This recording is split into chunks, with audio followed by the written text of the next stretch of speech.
234 Main Street, Archdale, North Carolina. That's the address.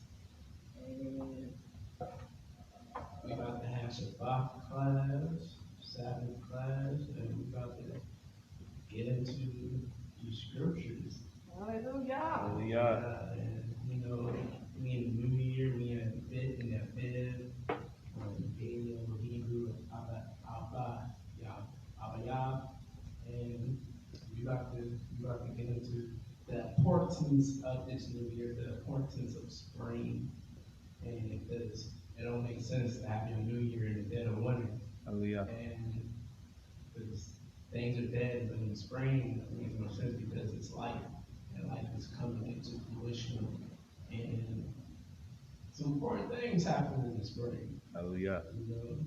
We were in Egypt, and the Most High delivered us out of our captivity in Egypt, and He said that this is going to be your first month of your year. And we're just going to get into these scriptures.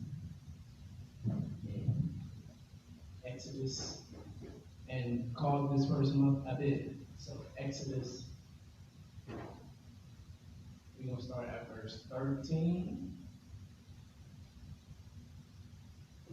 And we're going to start, or chapter 13, Exodus chapter 13, and we're going to start at verse 3. Then Moses said to the people, remember this day in which you came out from Egypt, out of the house of slavery, for by a strong hand of the Most High brought you out from this place, and no leaven bread shall be eaten today in the month of Abib. You're going out. So you're going out of Egypt by the strong and mighty hand of the Most High in the month of Abib, which is the first month. And eating no leavened bread is one of the customs that the Most High gave us to celebrate, keeping of, or to celebrate a memorial of our deliverance. That's a part of the Passover.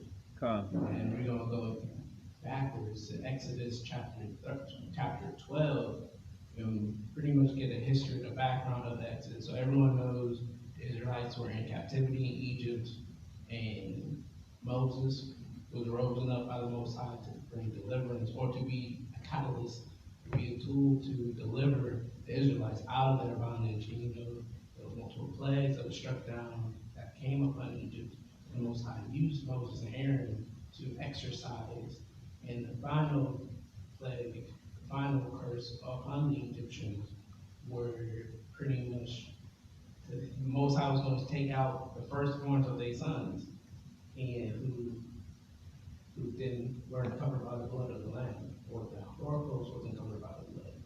And we're going to start at Exodus chapter 12, or starting at verse 1. Yah said to Moses and Aaron in the land of Egypt, this month shall be for you the beginning of months, and it shall be the first month of the year for you. Tell the congregation of Israel that on the 10th day of this month, every man shall take a lamb according to their father's house, a lamb for a household. And if the household is too small for a lamb, then he and his nearest neighbor shall take accordingly to the number of persons, according to what each can eat. You shall make your count for the lamb. Your lamb shall be without blemish, a male a year old. You may eat it from the sheep or from the goats, and you shall keep it until the 14th day of this month, and when the whole assembly of the congregation of Israel shall kill their lambs at twilight. So right here, give you pretty much a synopsis of what we're supposed to do. We're supposed to take the lamb, kill the lamb on the 14th day at twilight, and eat it.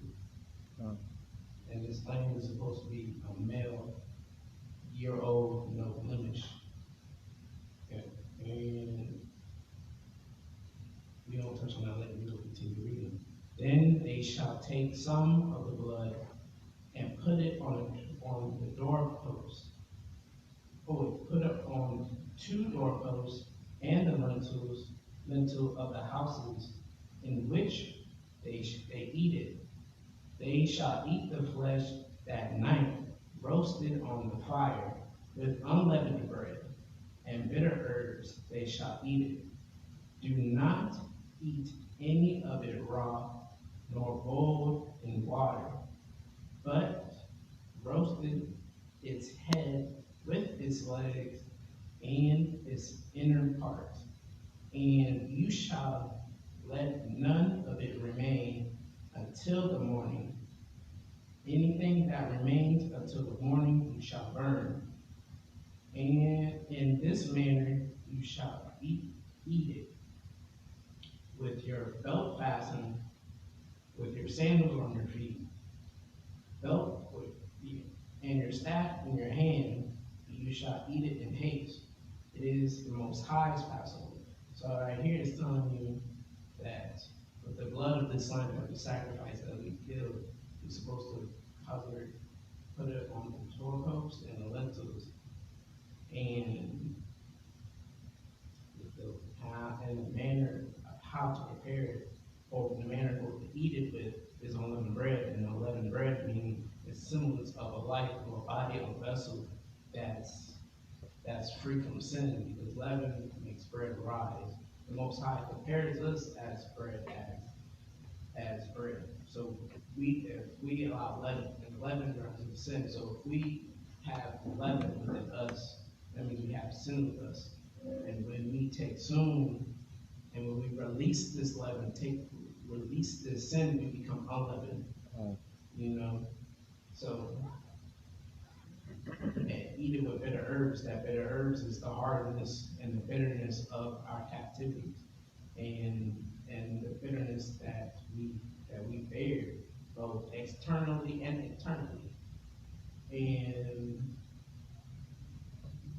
the manner of how we're supposed to eat this food is having our shoes on our feet, ready to go, belt fastened, and staffs in our hands. So we have to be ready to go while we're eating this food. Right. So we're gonna jump to verse 13. We're gonna skip to verse 13. The blood shall be a sign for you on the houses where you are, and when you see the blood, I will pass over you, and no plague will befall you to destroy you when I strike the land of Egypt. So this blood is supposed to be a sign to the Most High, so he will not take us out, so he will not exercise his wrath upon us. The same way how this blood was on the doorposts of the houses is the same way how the blood of a Mashiach is supposed to be upon us. God. We are supposed to be sealed and covered by the blood of the Son of the Most High. So the wrath of the Most High isn't exercised upon us. And we're going to continue at verse 14.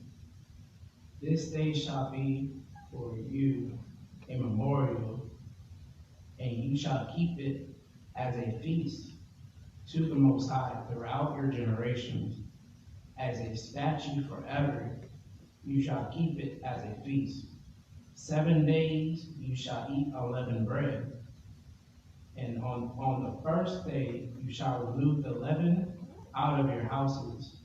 For if anyone eats leaven,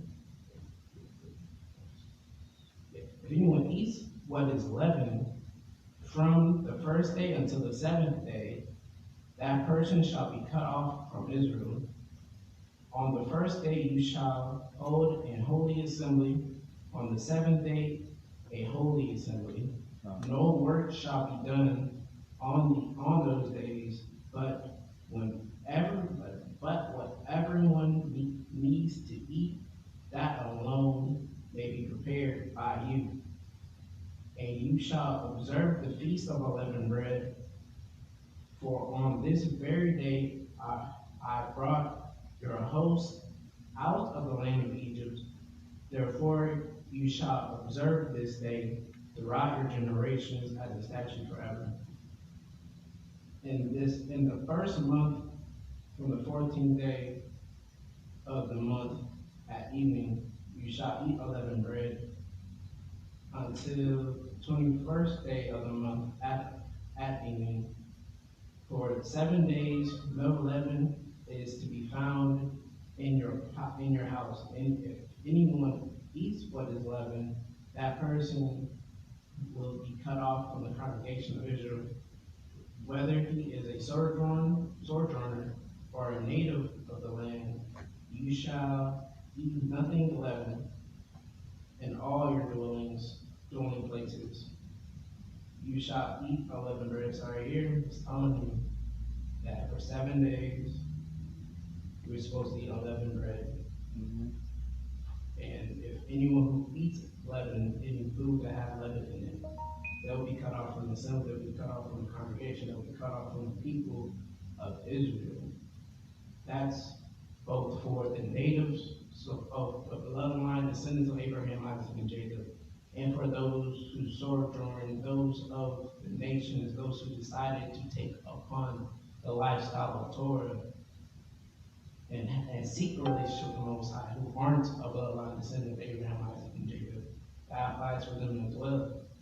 And they're supposed to do this in all their dwellings, not just while they're in the land of Israel, not just in this distance where we're in Goshen, but even in the places of our captivities. So for our people that say that we're in our captivity, we can't keep these feasts, that's not biblical, that's not scripture, that's not book. For our people who just reject reject their heritage and their culture and desire customs and traditions of man, but still say that they have a relationship and a covenant with the Most High. Going back to verse 14, this shall be a memorial, this day shall be for you a memorial day, and you shall keep the feast of the Most High throughout your generation as a statute forever. It shall keep, and you shall keep it as a feast. So this statute is forever, this statute is eternal. So these laws, statutes, and commandments of the Most High has given us, has given those who desire to have a relationship with Him, they still apply to this very day. And yes. So, when you were reading, I think it's in verse about work. How do those that want to keep the feast days but still have to work and provide for their families, what do they do? Can you explain that? I would say, because it says they can't work for 7 that verses 15. The first day of the Holy Assembly, on the 7th day, Holy Assembly work shall be done on those days. So on the first and 7th day, you're not supposed to work. Or any sort of work. But I would say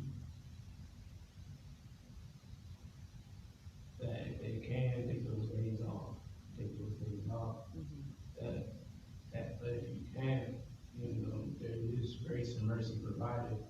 But Passover is a very important feast, because this is a feast not just of deliverance but redemption, because they were under bondage, the same way how we're under bondage, not just in the case of our captivity, but inwardly, you know what I'm saying? And that's deep. I didn't say that. Anyway, so the same way how we're in bondage inwardly because of sin.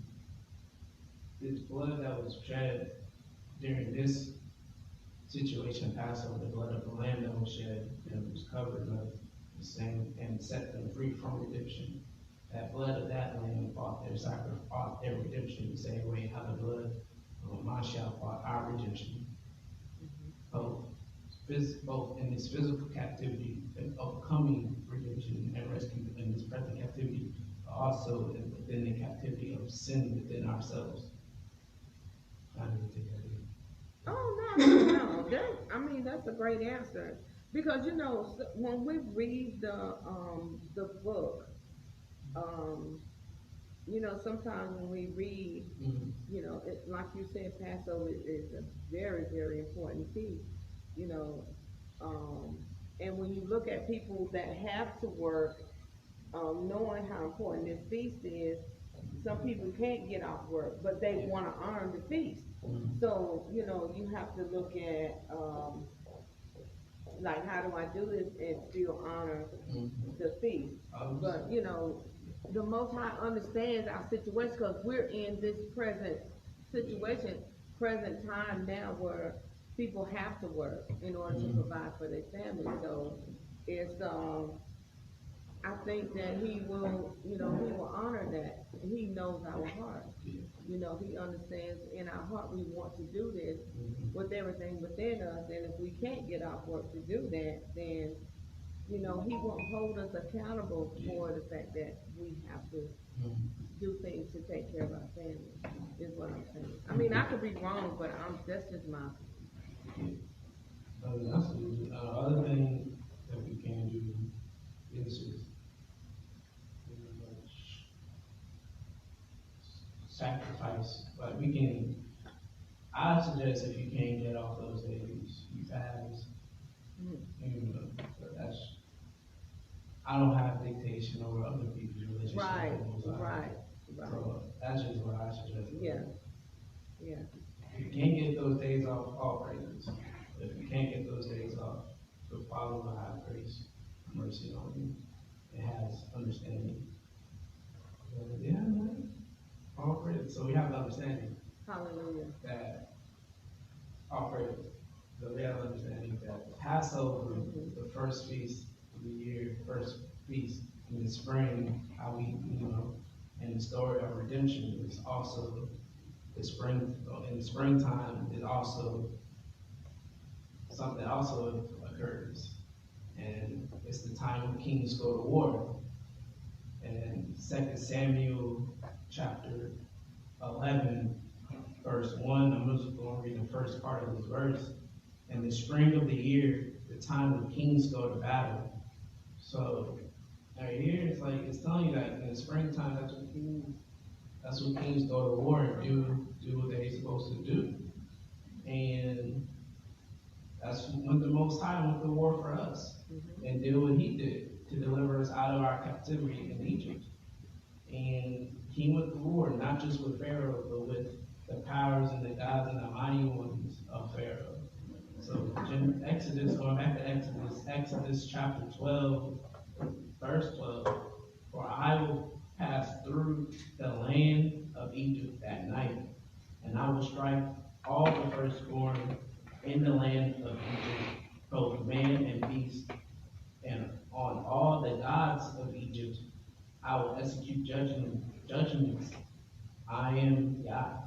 So here it's telling you, like, when the Passover happened, and He was taking out the firstborn of anyone who didn't have the blood of the Lamb on their houses, He was going to war.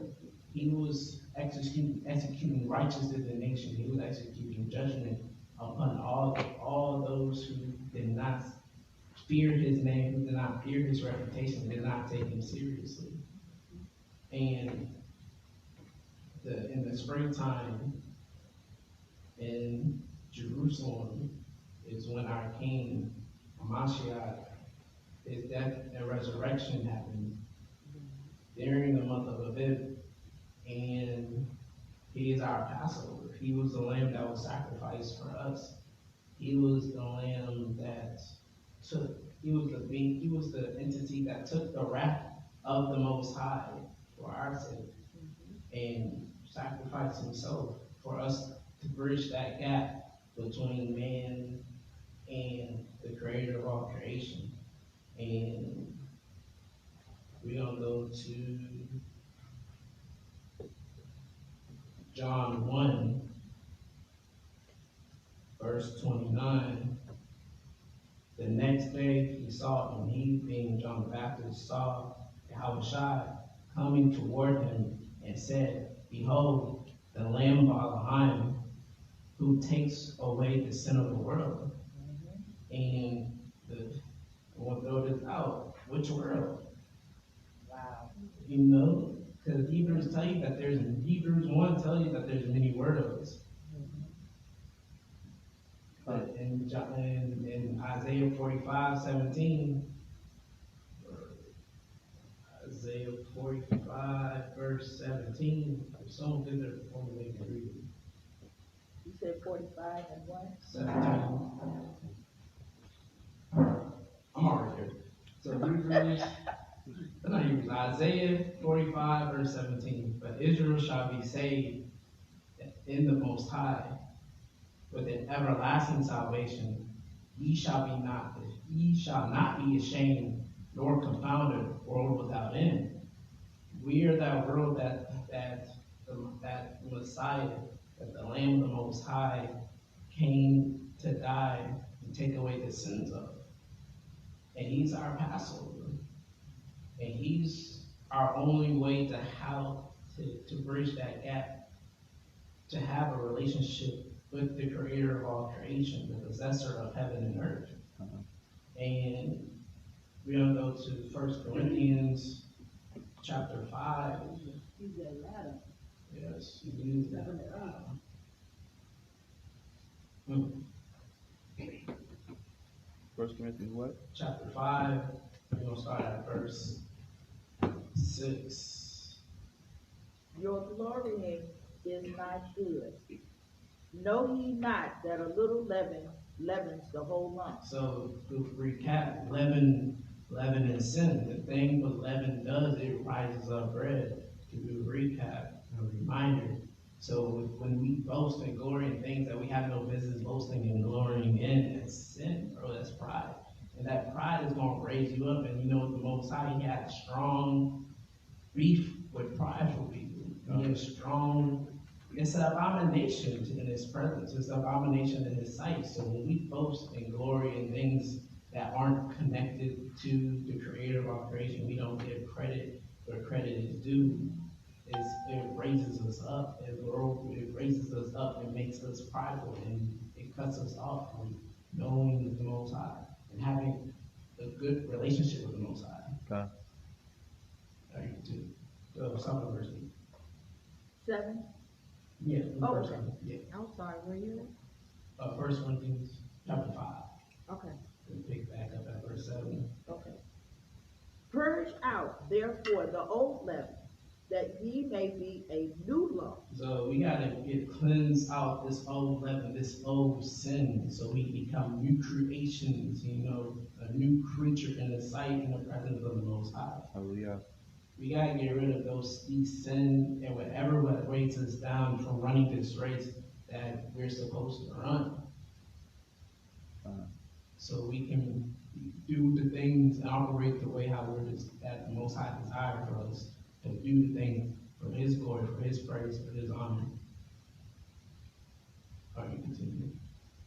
As ye are unleavened, for even Hamashiach, our Passover. So our Passover is a Mashiach. Mm-hmm. Oh. Is sacrificed for us. Mm-hmm. Therefore, let us keep the feast. So let us keep the feast. So people who say that we don't got to do these things, right here, it's in the New Testament. It's in the renewed writings that we need to be keeping these feasts and celebrating it, because it's not a Jewish feast. It's not honor. This is liberation. This feast is the Most High's Yah's feast. God. So we do this to celebrating him and what he has done, and his faithfulness, and his power, and his greatness. Therefore, let us keep the feast, not with old leaven, neither with the leaven of malice and wickedness, but with the unleavened of sincerity and truth. So sincerity and truth, unleavened bread. So we have to be vessels of sincerity and truth. That takes self-examination. That takes self-realization. That takes being real with yourself and looking yourself in the mirror and saying, "Dang, I'm filthy. I gotta get right. I gotta cleanse myself." And how do we become cleansed? By the reading, meditation, the application of the law, statutes, and commandments of the Most High, and being cleansed and purified by the blood of the Lamb. And that's a Mashiach. And can someone go to Second Corinthians 13, verse 5?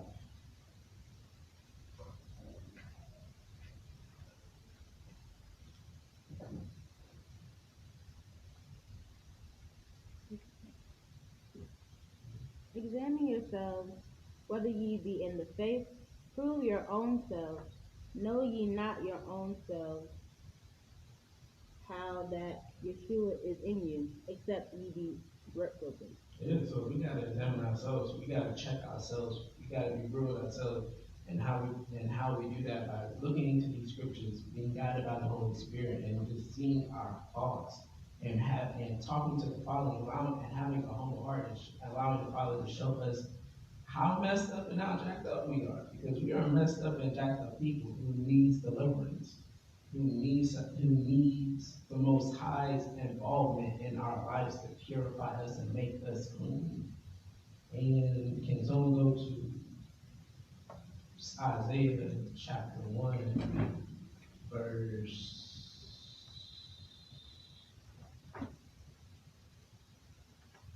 16? We start at verse 16. Actually, I'm already here.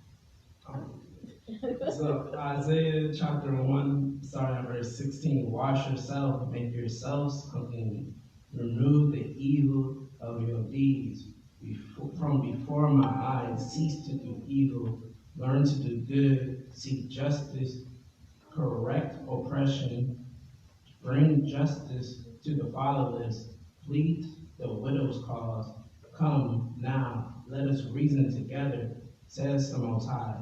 Though your sins are like scarlet, they shall be as white as snow. Though they are red like crimson, they shall be like wool. If you are willing and obedient, you shall eat the good of the land. But if you refuse and rebel, you shall be eaten by the sword, for the mouth of Yah has spoken. So here's the only brothers, like, we gotta wash our clothes. We gotta put away the evilness and wickedness within our hearts with that, and that we practice and learn to do good and seek justice, correct the oppression, and bring justice to the fatherless and the widow. And how do we learn how to do that? By the law, statutes, and commandments of the Most High Yah. And that's how we become washed and purified and clean. It's not a work within ourselves. It's a work that the Most High does through us and with us, and by His Spirit. And through that, He will make our scarlet into white. He will make us pure as wool. And all that starts with obedience. We need to have the willingness to surrender ourselves into Him, and He will satisfy us. Josh, as you were talking about that, the Most High really has been doing a work in my life, and I'm here to tell you it reminds me also in the other world, this time of the year is something what we call spring cleaning, where we take the time to go through our closet, go through the house. We sweep. We get rid of. If the shirt's too little, we gonna give it to Goodwill. If the washer and dryer is not working properly, we go and get something new. So even in the world system, about change. It's about doing something different. So for you to let us know that this is the time where we definitely need to examine our walk. And it's not just at this time of the year, it's every single day. Every millisecond. You got it. And we have to check ourselves because there is a dying world that needs to see Hamashiach in us. And if he doesn't see it, and if they don't see it in us, it's going to be on us because he's going to hold us. Most High is going to hold us accountable. What are you doing with your talents? What are you doing with the gifts that I've given you? Absolutely. Did you do it for your selfish gain? Did you just sit on them and not do anything with it, or did you do it to glorify and end up with my son? Amen. Yeah, man. So, Yeah. So, the next part we're going to talk about is Passover. It's a story of redemption. We were redeemed through the price. That's the price of the blood of the Lamb upon the house. And we also follow the price of the blood of the Lamb of the Most High, the Son of the Most High, to bring us into relationship with Him. And our redemption of how we're going to get out this piece, how we're going to get out of the places and lands of our captivity where we were brought, and how the Most High is going to gather us. And so, can someone get Jeremiah 31? We're going to read verse 7 and 8. And then I'm going to read the same scripture, but in Septuagint. You said Jeremiah 35? 31, 7 and 8. I have it. For thus saith Yah, sing with gladness for Yaakov, and shout among the chief of the nations. Publish ye, praise ye, and say, O Yah, save thy people, the remnant of Israel. Behold, I will bring them from the north country, and gather them from the coast of the earth, and with them the blind and the lame, the woman with child, and her that travaileth with child together. A great company shall return thither. All praise. So right there is how the Most High is telling us we need to sing and praise. The Most High saved His people. He brought us from places from the north country, other parts spaces of the earth, and bringing us back into Him, returning us back into our righteous estate. So we're going to read this same scripture in the Septuagint. This is how they ordered it. They put Jeremiah 31 as Jeremiah 38. So I'm going to read Jeremiah 38 in the Septuagint, verse 7 and 8. Because thus did Yah save Jacob. Be glad and nigh for the heads of the nations. Make heard and give praise. Say, Yah saved His people, the remnant of Israel. Behold, I will bring them from the north country, and I will gather them from the farthest part of the earth at the feast of the Set. And you will be breed a large crowd, and you shall return here. So what is the feast of the Set? The feast of Passover. Wow. So the Most High, during this time of redemption, it's the full circle of this. How the Most High delivered Israel out of Egypt at Passover. It's the same way how the Most High is going to deliver us. It's going to be at Passover. Wow. Oh, wow. So what you're saying is that at this time, at His appointed time, in the season, when we really will be out of here. I don't know what kind. Wow. I don't know what you. Right, because of course, because He says He's coming like a thief in the night, but He's coming, we don't know, but just knowing, just giving that clue really gives us encouragement. And that's why He said, you, brother, are not in darkness, that that day shall overtake you or come upon you unaware. Because you already keeping the peace. Right, you're already doing the statutes and commandments. We're treating each other with respect, with love, with decency. We're not quarreling like He said in the other scripture. We're not showing that malice. And I'm sorry. I'm sorry. Nah, go ahead. You're good. But I mean, I'm just saying though, it gives me hope.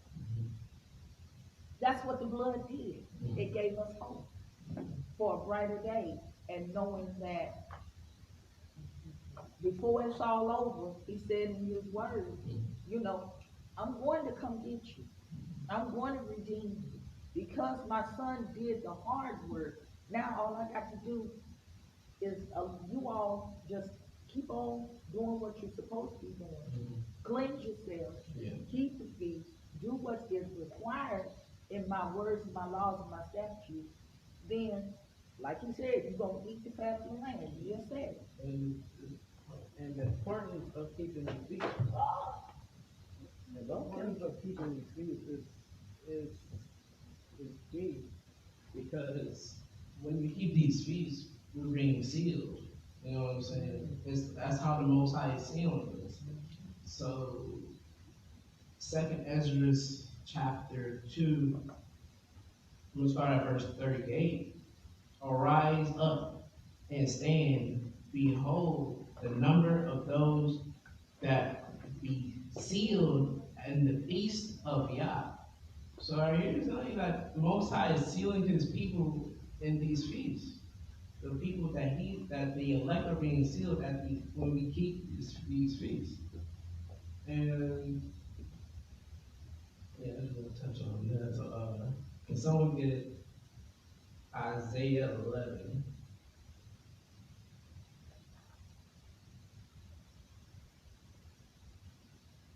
And we're going to start at verse 10.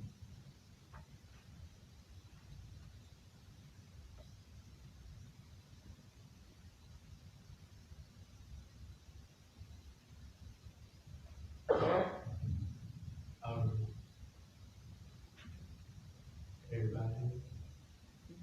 Okay. So Isaiah 11, starting at verse 10. In that day, the root of Jesse, who is the root of Jesse? David.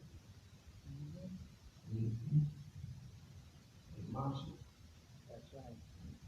Who shall stand as a signal for the peoples? Of him shall the nations inquire, and his resting place shall be glorious. In that day, the Most High will extend his hand yet a second time to recover the remnant that remains of his people from Assyria, from Egypt, from Pathros, from Cush, from Elam, from Shinar, from Hamath, and from the coastlands of the sea. He shall raise a signal for the nations, and will assemble the banished of Israel, and gather the dispersed of Judah from the four corners of the earth. The jealousy of Ephraim shall depart, and those who harass Judah shall be cut off. Ephraim shall not be jealous of Judah, and Judah shall not harass Ephraim. So right here, the thing is like, when the time comes, like the northern kingdom and the southern kingdom are no longer going to be beefing, no longer going to have grievous within themselves. There's going to be unity within the body of Yasha'Allah, within the body of Israel. And that the Most High, a second time, will recover his people. The second time, recover his chosen seed. And we're going to continue reading. But they shall stoop down and, well, actually, no, we won't go with that. No, I'm sorry. So, to go back into when we talk about, springtime, Passover, also springtime when kings go to war. And when the Mashiach comes, he's going to deliver us out of the lands of our captivity. And he's going to bring his judgment upon the heathen and upon those who practice lawlessness, and those who practice wickedness, and those who set up a confederacy against the Most High. And we're going to go to Matthew 24, verse 29 and 31.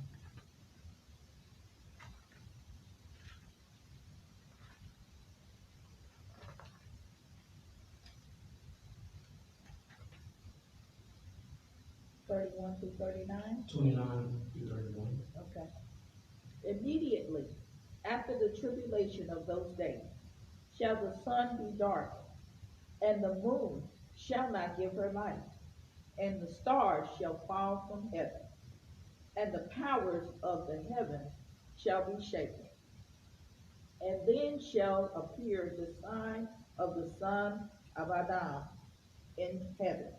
And then shall all the tribes of the earth mourn, and they shall see the Son of Adam coming in the clouds of Shamayim with power and great glory. And he shall send his angels with a great sound of a shofar, and they shall gather together his elect from the four winds, and from one end of Shamayim to the other. The real thing is that when the Mashiach comes, the Son of Man, when the Son of Adam comes, people gonna be scared because they already know, like, it's over for you, son. You messed up, God. And you have a price that you have to pay, and you have a judgment that you need to receive. And while Mashiach is bringing forth this judgment, bringing forth their judgment, bringing forth the wrath of the Most High, he's going to deliver, he's going to rescue, he's going to gather the elect. Him and his angels will gather together. Well, he will send forth his angels, his messengers, to gather the elect from the four winds of the earth, from the four corners of the earth, everywhere where they were scattered. And then we're going to go to Revelation 19.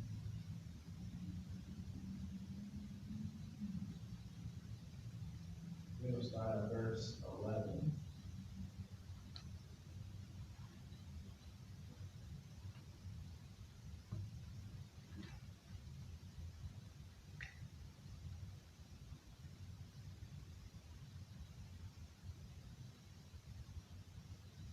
And I saw heaven open, and behold, a white horse, and he that sat upon him was called Faithful and True.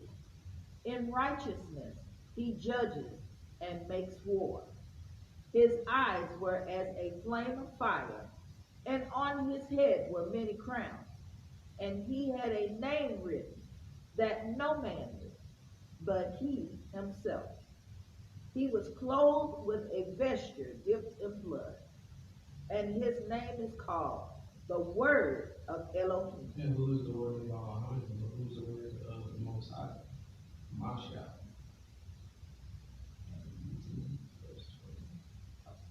And the armies which were in Shamayim followed him upon white horses, clothed in fine linen, white and clean. And out of his mouth goes a sharp sword. With it he should smite the nations, and he shall rule them with a rod of iron, and he treads the winepress of the fierceness and wrath of Yahuwah. Say that one more time. What should I?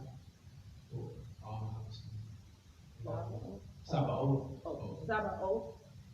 And he was on his vesture, and on his thigh a name written, King of Kings, and Yahuwah Adonai. And I saw an angel standing in the sun, and he cried with a loud voice, saying to all the fowls that fly in the midst of Shamayim, come and gather yourselves together unto the supper of the great Elohim, that ye may eat the flesh of kings, and the flesh of captains, and the flesh of mighty men, and the flesh of horses, and of them that sit on them, and the flesh of all men, both free and bond, both small and great. And I saw the beast, and the kings of the earth and their armies, gathered together to make war against him that sat on the horse, and against his army. And the beast was taken, and with him the false prophet, that wrought miracles before him, with which he deceived them that had received the mark of the beast, and them that worshipped his image. These folk were cast alive into a lake of fire, burning with brimstone. And the remnant were slain with the sword of him that sat upon the horse, which sword proceeded out of his mouth, and all the fowls were filled with their flesh.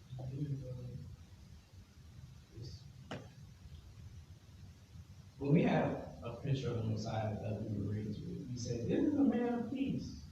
This is a man that lives. But when he comes back, when he is peace, he does bring peace. He does bring love. And when he's also, he's coming back with wrath. And that wrath is the anger of the Most High. And people will say, I don't see God doing this. God is love. God loves everybody. God don't judge. That's not true, because when we break down the word behind Elohim, it means to be a ruler and to be a judge. And if the Most High isn't judging, that's against his nature. So within the nature of the Most High, he is a judge. And he judges justly, he judges righteously. And yeah, bro. I have a question. I have a question. And this is something you and the rest of us beautiful ladies, y'all can answer for me, because this is confusing me. And I'm trying to get correct information and correct revelation. I just read it here that it says in verse 20, and the beast was taken, and with him the false prophet that wrought miracles before him, which with he deceived them that had received the mark of the beast, and them that worshipped his image. Now, from starting, because I'm still a babe in this new walk, for me, it's been in my spirit, in my ruach, what truly is the mark of the beast that we are not supposed to have as the Most High's children? Because there's so many people that have come out with so much mass confusion that for those of us that are new in the walk, it confuses me. And I really want to know what that mark of the beast really truly is, so that, we're not, we don't have that mark on us.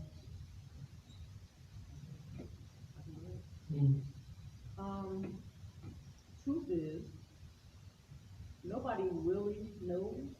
All we know is the indications that we've been given, but I don't think anybody knows the point to say, well, this is exactly it. But it does tell us that it is the number of a man, and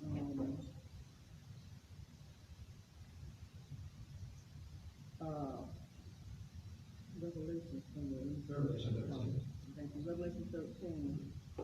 It tells us,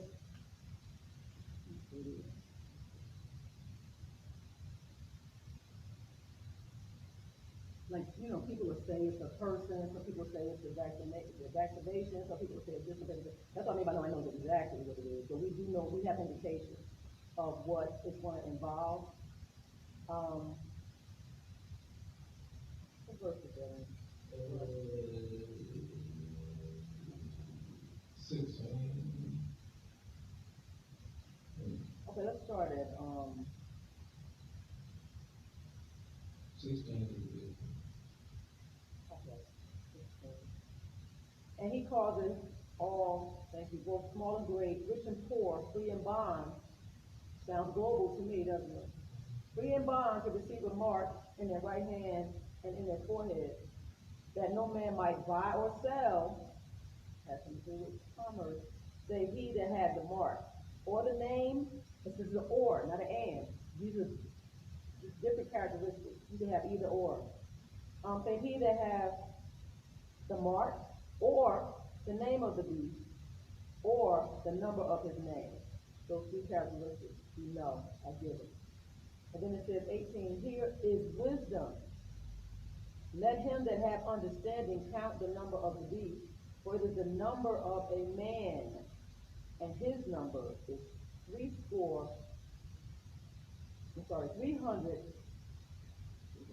His number is 600, 66.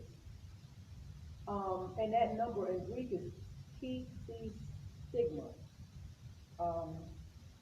So that's really what we're given on the mark of the beast. It's this stuff right here in Revelation 13. And a lot of people have different interpretations of what that means. And just to add on to that, like, this mark is a physical manifestation of something that's spiritual and internal. You know what I'm saying? Like, if you're saying that I ain't taking that mark, but you don't have a relationship with the Most High, don't know how to worship the Most High in spirit and in truth, you already took the mark that is inwardly, it's in your heart, because you don't have a connection, don't have a relationship with the Creator. And Deuteronomy 6, almost start at verse 4, something familiar that we all know. Hear, O Israel, Yah our power is one, Yah our Elohim is one. Thou shalt love Yah thy Elohim with all thy heart, with all thy soul, with all thy might. And these words which I command thee this day shall be in thine heart, and thou shalt teach them diligently unto thy children, and shalt talk of them when thou sittest in thine house, and when thou walkest by the way, and when thou liest down, and when thou risest up. Verse 8. And thou shalt bind them for a sign upon thine hand. So for those, so you can take the mark in your hand, and they shall be frontlets between thine eyes. So it's supposed to be on your head. On your forehead. So if you're not living by this, and you're not loving the Most High with all your heart, soul, strength, and mind, and everything that you put your hand into isn't dealing with pleasing and glorifying the Most High isn't lawful. It's unlawful. You know what I'm saying? And your concentration, your focus isn't the law, statutes, and commandments and how to please the Most High. You have the mark of the beast within you. Wow. You know what I'm saying? Makes sense? That makes more definite, okay. Well, Cause but you have, that's the word, the forehead come in. The forehead. Go to Psalms 1.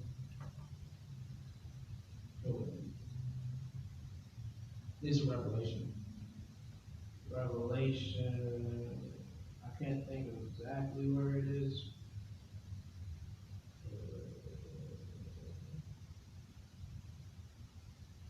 It's somewhere in Revelation where it says that the name of the Most High is put on your forehead.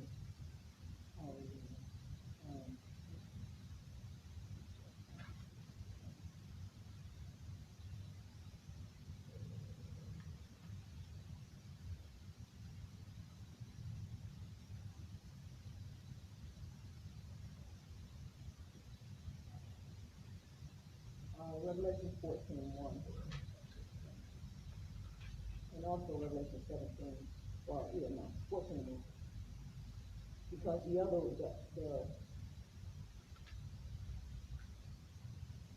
one is talking about the mystery of Babylon. Mm-hmm. Also had a name written on her forehead, Mother Harlot. So Revelation 14:1. And I looked, and lo, a lamb stood on Mount Sinai,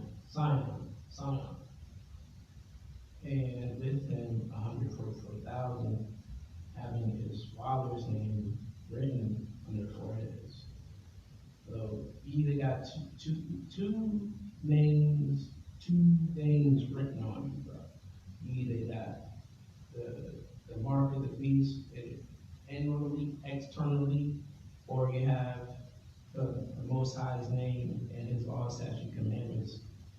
inwardly and externally. And to be just, people would say, we ain't gotta do it because the scripture said, just shall live by faith. The just shall live by faith. When you break down the word just, is to be lawful and righteous.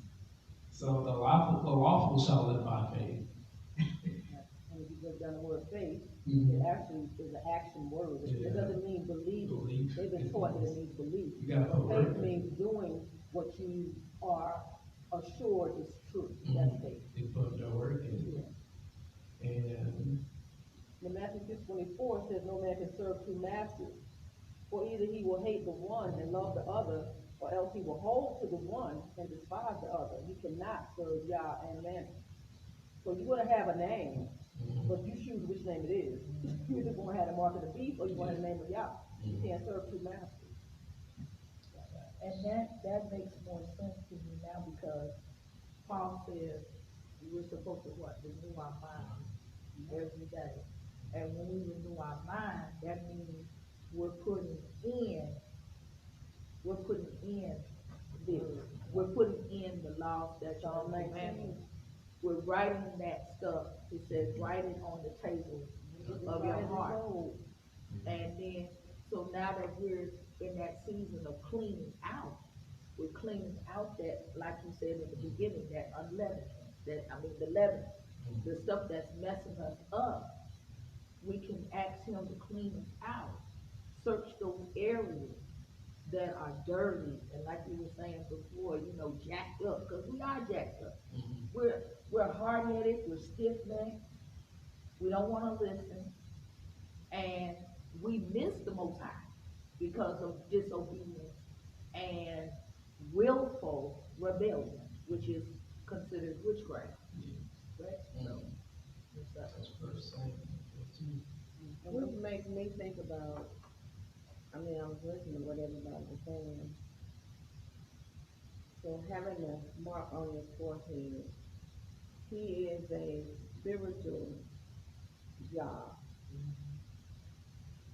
This is something I would really have to dig deep and study. Because why would I need it on my forehead when he's a spirit? He's a spiritual job. It would have to be, like you said, it's got to be inwardly, because he judges the heart. So for it to be on my forehead, it's got to be spiritual. It's got to be spiritual. I'm trying to rationalize forehead, hand. Maybe I'm thinking too much in the natural of trying to get all of this. This stuff I'm really gonna have to study. I'm really gonna have to dig deep on that, because writing it on my forehead, I could see me writing on my forehead, but y'all putting it on my forehead, I gotta really dig on that. I gotta really dig on that. That's not making sense to me. You understand what I'm saying? It's not making spiritual sense to me, because he's a spirit. So why would he write it on my forehead? It's got to be spiritual. Now, what Sister Cynthia just said, keeping my mind stayed on him. Okay, yeah, my forehead. Okay, I can see that being that, but it's in my heart, so it's got to be something internal, because the spiritual side of me absolutely is who we are.